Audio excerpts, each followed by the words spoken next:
کبھی سوچا ہے کہ قرآن میں چونٹی کی بھی بات ہے، اور وہ بھی ایسی بات جو آج کی دنیا کو حیران کر دے۔ قرآن میں سورہ نمل میں اللہ فرماتے ہیں قالت نملۃ یا ایھا النمل ادخلوا مساکنکم، ایک چونٹی نے کہا اے چونٹیوں اپنے بلوں میں داخل ہو جاؤ۔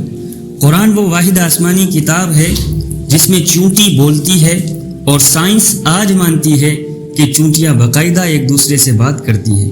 یہ صرف چونٹی نہیں، قرآن میں شہد کی مکھی، مکڑی، ہاتھی، اونٹ اور کتے کا بھی ذکر ہے، اور سب کے پیچھے سبق ہے، حکمت ہے، اللہ کی عظمت کا اعلان ہے۔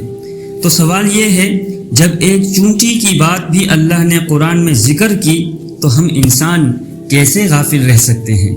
قرآن کوئی صرف پڑھنے کی کتاب نہیں، یہ زندگی بدلنے والا معجزہ ہے۔